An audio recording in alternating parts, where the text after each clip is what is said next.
Some might simply see it as an artistic sketch, a quick idea of shapes and colours. But here it is, framed and hanging in a gallery, the National Gallery of Victoria in Melbourne, Australia. It's certainly easy to miss among a wall full of paintings, a little half-hidden gem, easy to overlook among large faces, interesting orientations and larger landscapes. Farm, Belle Ile, Longstaff's simple, restful representation of the farm where he was convalescing after a bout of sickness in 1889. Longstaff was an Australian painter born in Victoria who won a coveted scholarship to study in Europe. He became famous in Australia as an official war artist, painting scenes of World War I and great moments in Australian history, such as this one, the arrival of Burke, Wills and King at the deserted camp at Cooper's Creek, Sunday evening, 21st of April 1861, a harrowing depiction of their ill-fated expedition. Longstaff painted other scenes at the farm, this cabbage plot, and here Moonlight after rain, each seemingly more worthy of our attention. The moonlight scene is very engaging, but here we are spending a tiny moment with this tiny painting.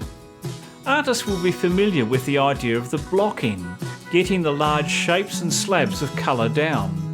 The sky, the roofs, the walls, the grass, the road. Some of the slabs have just stayed where they were put. The roofs look like they have come off a single pile on his palette, with no added paint and little texture. The facing walls are single strokes. The grass on the left has some texture and darker greens suggesting shadows, while the grass on the right, where the sun is raking through various bushes, is more interesting, the shadows creating texture in the vegetation before it spills out onto the road in instantly recognisable horizontal marks.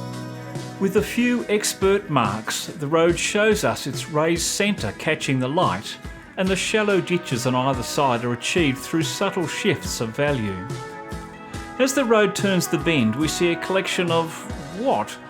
Longstaff, the master painter, has not tried to give us any detail that we could use to identify what the blue-grey and yellow-cream objects are. He simply puts in their effect, their impression, leaving us to simply accept that they are part of the scene. Probably something you wouldn't have even tried to work out if I hadn't pointed them out to you. Had he painted in the detail, it would have distracted us from the overall scene, turning it from the farm at Belle Ile into the outbuildings at Belle Ile. I focus on this point because it's a hard one for amateur artists to grasp. You can get physically close to your painting, as you must do to put on the paint, and decide, okay, now I'll work on the outbuildings, and with great care and detail render that part of the painting expertly within itself, not realising that this is not how we perceive the world at all. We perceive the world by focusing on one small part, our eyes and brain rendering the rest in less detail. If we decide to look or focus at some point, that becomes our focus rather than the whole scene. Two pieces of advice from an artist only a few years in on my journey. Stand back from your painting as you work, a lot. Put a bit of paint on, take some steps back and look at the whole. You need to perceive the whole scene, not just the bit you are working on. My second bit of advice, don't overly complicate or detail objects that are not intended to be the point of your painting. I laugh at my own efforts as I say this. It's truly easier said than done. The farm at Belle Ile is restful. Taken as a whole, there are no striking complementary colours, and the strongest value or tone shift is here between the sunlit wall and this dark tree.